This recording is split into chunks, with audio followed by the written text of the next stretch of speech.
principal at Rustburg High School used to be the basketball coach at Rustburg High School. He used to be the basketball coach at Appomattox County High School, and he was an assistant at Avert.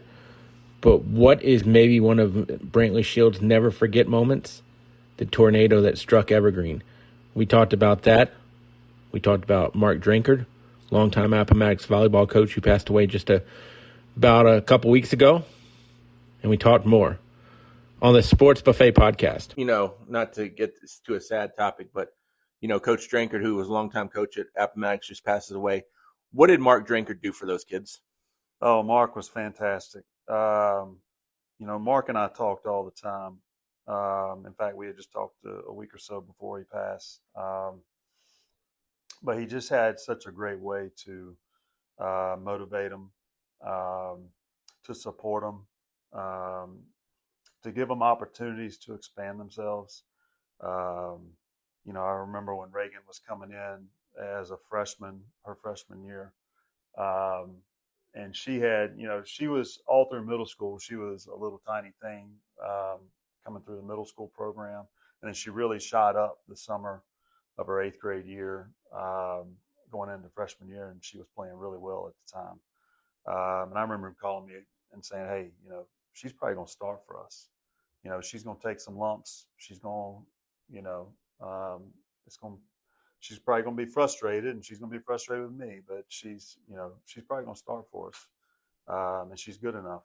And I was like, Mark, are you sure about that? And he said, no, she's got a chance. And so just giving them opportunities, and just, you know, supporting them. And, you know, when they make a mistake, you know, patting them on the back, saying, hey, go get it the next time. You know, my middle daughter played for him this past year as a freshman and started as the setter, and just giving her an opportunity and just supporting her. I mean, he was fantastic. And I've known Mark a long time. I mean, I know Mark when I first moved up here in 2004. Mark was one of the first people to greet me. His sons, both of his boys, were playing rec basketball, and back in those days, you know, when I was young and had a lot of energy, you know, I was coaching basketball in Appomattox, but I also ran the Appomattox Basketball Youth Association. And I did that for 6 years. And Mark played a big role in that. And both his boys, Heath and Braden, were playing at the time. And then he was the volleyball coach at Appomattox at the time too. So just getting to know him, and, you know, we just developed a friendship over the years. And so he was tremendous. Yeah, I think for a small town like an Appomattox and even a Rustburg. Do you know my mom went here for a bit? I did not. Okay, my mom went here for a bit, so I just wanted you to know I got a little bit of red, little bit of Red Devil in me. But I've been trying to get you to wear red for a long time. I'm wearing green today. But I think when you get into that small community, it's like you never really totally leave it. Like, you know, the Mark Drinkards, the Joe Carusos, that all those guys are going to stick around Appomattox just because you kind of lay roots to a degree. And it's different to me than Appomattox versus like Lynchburg or Rustburg versus Lynchburg. Does that small town feel, you think, did you buy into that? I mean, did you like that small town feel? Or am I wrong? No, I mean, I think it's just, you know, for me, you know, all those guys that you're mentioning, you know, they live in Appomattox, but they're not in the teaching profession. Right. You know, they are, they're coaches outside of the building. But Mark went to Appomattox, if I'm not mistaken, so he's always been. Joe had a little bit of a minor league career, I know, in professional baseball too, to where he kind of, you know, became a transplant, so to speak. But I mean, a lot of people, it seems like, you know, when you get tied to a small community, take your softball coach. I mean, outstanding on the field, now outstanding in the dugout as well. So to me, those small towns, you kind of build those roots a little bit. Yeah, I think so. And I think my kids have really done that. Yep. You know, they've kind of ingrained themselves in the culture there. You know, kind of like what I've done here at Rustburg. You know, I've been here for 16 years. And, you know, when I went into administration, when I became a principal, you know, my kids always said, Dad, we really don't want you to be, you know, principal at our school, you know. So that's always kind of been something I've tried to keep in mind professionally for them, just so they can have their own space. Did you tell them to stay away from my school too? Yeah.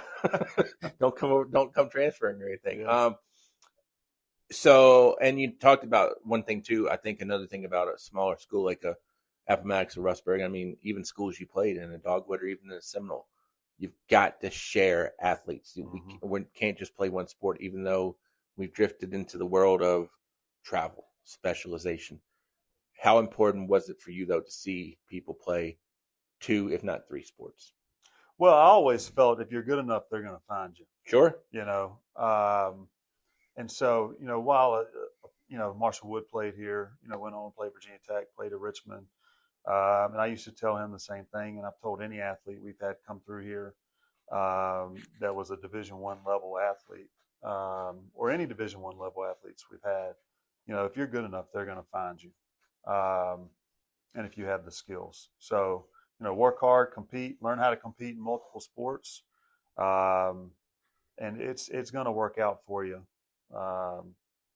If you're willing to do those things. Did you play anything other than basketball at Tunstall? I did. I ran track. I played basketball, played football a couple of years, and I played baseball. Had to? Do you feel like I had to from the point of it, like Tunstall ain't got people just sitting in the classroom? No. We had a very competitive baseball program back in the day. Won the state championship, I believe it was 94, 95. Football program was very competitive.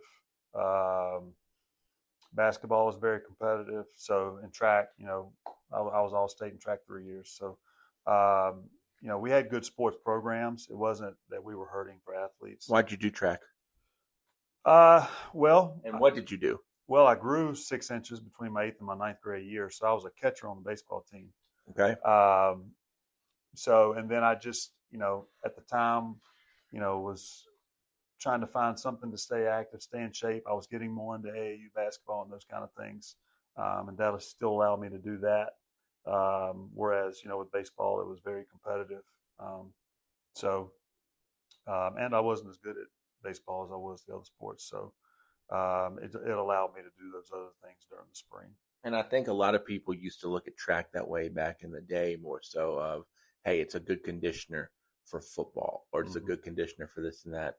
And I feel like that's maybe not as much now because guess what? Football can go, essentially, except for the dead periods, they can go almost all year round. Same thing for basketball. Same thing for baseball. You used to not have that, not to the degree. I mean, you always had conditioning type of thing, but not to the degree. How much of a help was track in terms of conditioning?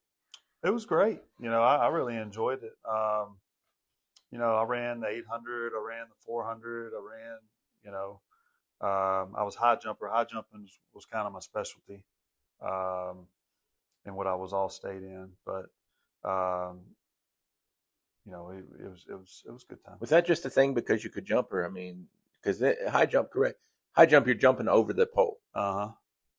Yeah. I gotta imagine Brantley Shields wasn't great at jumping over the pole on day one, or were you?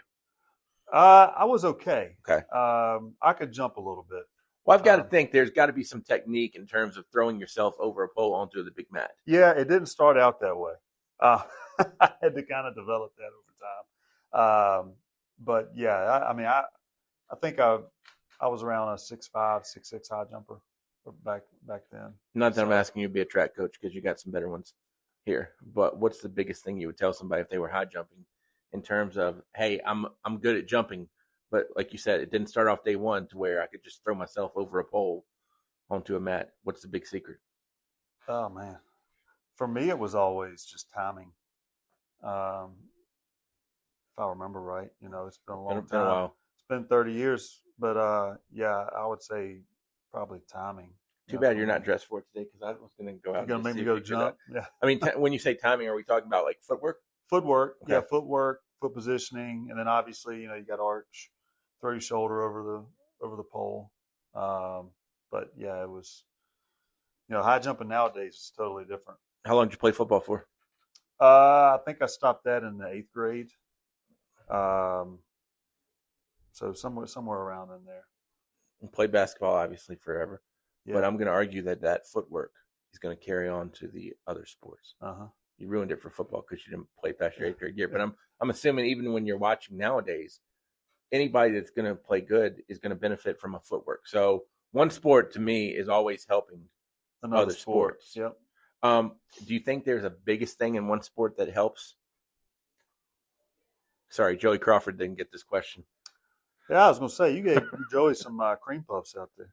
I think just building a level of toughness and just a mindset of I can move on to the next thing. I can get through this. It's going to be okay. Just a level of resilience.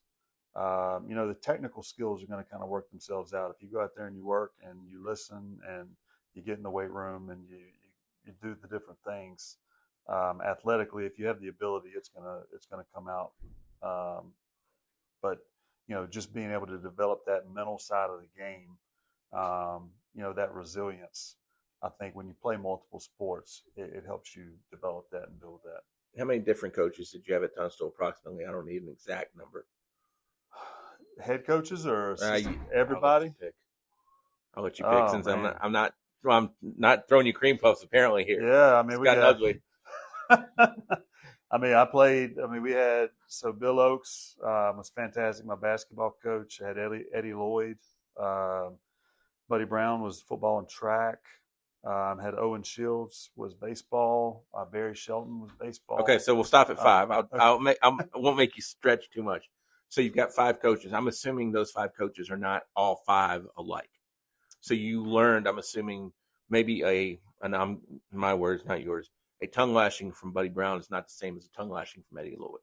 Right, yeah. So you learned basically their personality, or did you learn your personality because of the way they treated you? That's a good question. I mean, I think they weren't all alike, but they all had similar philosophies. Is that a coaching thing, or just those guys just happen to have similar philosophies? I think it's a maturity thing. Okay. I think all of those guys have been doing it for a really long time. Now Coach Lloyd was more apt to give you a tongue lashing than anybody. He was our assistant basketball coach. But Coach Brown and Coach Oakes, I mean, they really just kind of, supported you and tried to help you be the best you could be. Now, if you screwed up, you screwed up, but it was more of a supportive role. You've been I almost said athletic director. You've been a coach. You've been a principal. So you've seen guy coaches, head coaches, and you've seen female head coaches. Do you see a big similarity?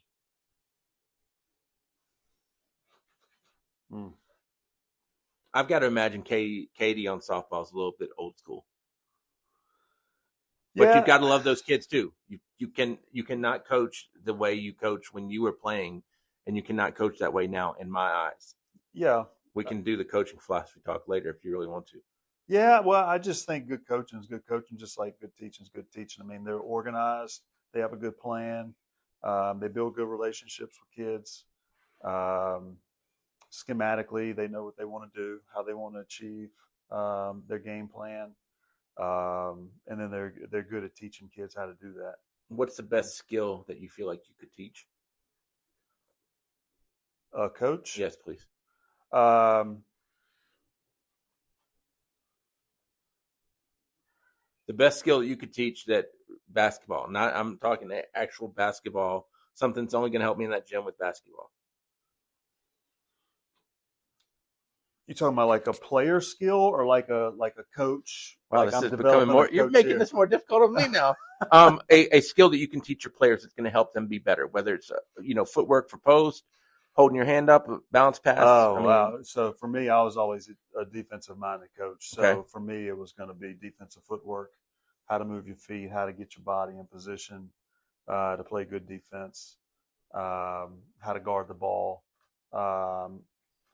How to see the ball, how to be backside help, all those things. That was what I was going to focus on. We were probably going to spend 70% of our practices on that. Are you a better teacher of the game or teacher of the game, meaning teaching of skills, or are you a better coach to where you know how to move the chess pieces and stuff like that? I always felt like I was a better, I always hated the games. I always felt like I was taking the SATs on game nights because I felt like what we had done in practice was going to be out there on the court. So I always felt like I was a better practice coach in terms of teaching kids how to play. How much did you hate back-to-backs then? I couldn't stand it. And you ask Coach Gotze, he'll tell you, if we had to play back-to-backs, I didn't like it. Because you always felt like you were trying to prepare, in a 48-hour window or a 24-hour window. So, I was never a big fan of back-to-backs. In fact, the region semifinal game, we lost to Rockbridge in 2000, I believe it was 2012. That was a back-to-back night. We had a snow issue, and Is this the Rousey era? this is the Rousey era. We had a 6-point lead with about 2.5 minutes to go, and he hits 2 threes to tie it up, and we end up missing a layup with about 2 seconds left, and go into double overtime and end up losing. That was on a back-to-back night. So No, kids would rather go probably back-to-back and never hit that gym for practice as much. oh, they would love that. And as a player, I was the Right. same way. I wanted to play in games. But yeah, as a coach, I never loved playing back-to-back. But these kids, they do it all the time now in travel tournaments. I mean, they'll play 3 or 4 games a day, like it's nothing. So One more question, and we'll get into some name game questions. Keeping your hands up on defense, overrated or underrated? Do you need to do it on basketball? Because I can argue if my hands aren't up, if I got reflexes, I can still reach out. I don't want to hit my water bottle, but I can still reach out and knock a ball away. But if my hands are up on defense, I can, alter a shot just by the view. Hands up, overrated or not? I think it's overrated. We used to tell our kids hands down, man down. So you got to contest the shot. But I think the game's changed some now too. In the past 10 years, we played more man-to-man when I was in Appomattox. We played more zone when I was here at Rustburg. So we did talk more about keeping your hands up when I was here to get deflections and things like that, and to have active hands because we were playing more zone. But whereas with, when I was coaching man-to-man, we didn't talk about it as much. We talked more about your feet. Okay, a couple more basketball questions. Do you guard the inbounder on the last play? It depends. Go for it. Depends on the situation. Okay, so it's a buzzer beat. They can win the game if they make a shot. Situation. How much time we got? Oh my gosh. 5 seconds. 5 seconds. I'm not putting anybody on the inbounder. It's literal last shot, like 2 seconds. 2 seconds. I'm probably putting somebody on the inbounder.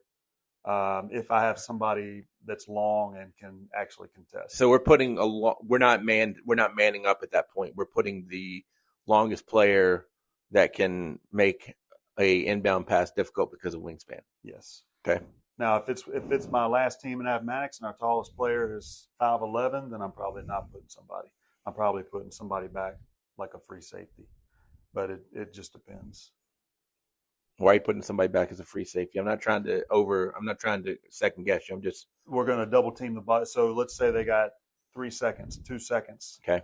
So first pass, we're going to double team.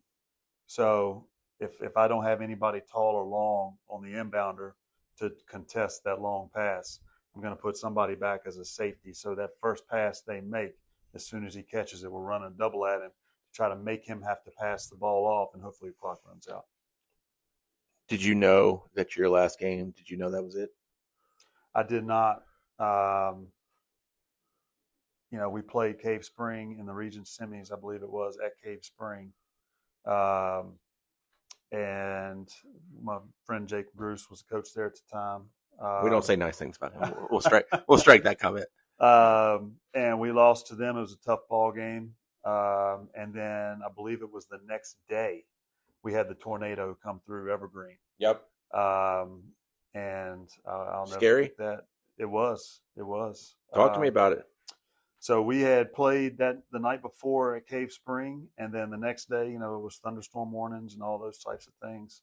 And I had stayed here at the office to work and was cleaning some things up and doing inventory and things like that. And my principal at the time, Clay Stanley, came down to my office and said, "Hey, they're calling for some thunderstorms. You know, you gonna be here? You going home? What you gonna do?" And I was like, "I'll probably be here a little bit longer, and then going home." And so I ended up getting in the car and driving home and headed home. But then I get a phone call from my brother-in-law who says that, you know, there's been a tornado in Appomattox, and that my daughter at the time was at daycare with my sister-in-law. He said, you know, Reagan's okay. They're all in the hallway. You know, I'm picking her up now, but they said Appomattox is gone, or Evergreen's gone. I think were his exact words. And I said, Evergreen's gone? What are you talking about? And by this time, I was right there near Spout Spring. Had already come through Concord, and he said, "Yeah." He said, "They said Evergreen's gone." I said, "What are you talking about?" And he said, "It's gone." And so I stayed on the phone with him for a little bit, and then I got a little bit closer, and Coach Gotze called me, and he said, "I just heard a tornado hit through Evergreen." And as he called me, I was actually pulling down 460 right there at Evergreen, the old Marathon gas station, and I could see to my right, and it was nothing. I mean, everything was gone. And I said, "Oh my God, it's all gone." And so I pulled right there. I pulled under the underpass, and you couldn't go any farther past that, and got out and just started walking, and was just, I couldn't believe it. Unbelievable. So where are the wife and kids at this point? My kids were, so my son was actually at my mother-in-law's house, which amazingly wasn't even touched. Okay. They were down in the basement, and then my other two kids were at daycare with my sister-in-law at preschool. Where's wife? She was at work. Okay. So she hadn't even gotten close to Appomattox by the time I got there. Because I know when this happened, Elon out in Amherst County got whacked pretty good. Mm-hmm. Timberlake got whacked pretty good, but like, you know, I don't want to call it the heart of Lynchburg, but you know, those other areas, I don't want to say not a drop, but not what you're experiencing in these other areas. So I guess if I would ask you a question, what's Brantley Shields' moment, #never forget? That sounds like that might be. That's one of them. Yeah, it's one of them. And the amazing thing is, you know, with all of that destruction, didn't touch my mother-in-law's house, didn't touch my house. In fact, my brother-in-law had a pop-up tent set up in his front yard, and it didn't even knock it over. So, you know, tornadoes, they're pretty amazing feats of nature. Yeah. I'll be honest with you, probably not the most riveting topics I've ever done on the Sports Buffet podcast, but I loved hearing Brantley Shields' take on a non-sports topic like a tornado that really affected his community. I love hearing about Mark Drinkard, who I also knew, and Coach Drinkard was just as much a part of the volleyball community and the Appomattox community as anyone. And Brantley Shields is a true Renaissance man where he can talk hoops, but he can also talk his feelings because he's in the middle of those things more than I am. Love Brantley Shields for doing this. Love the Sports Buffet podcast. This has been Bob Alvis.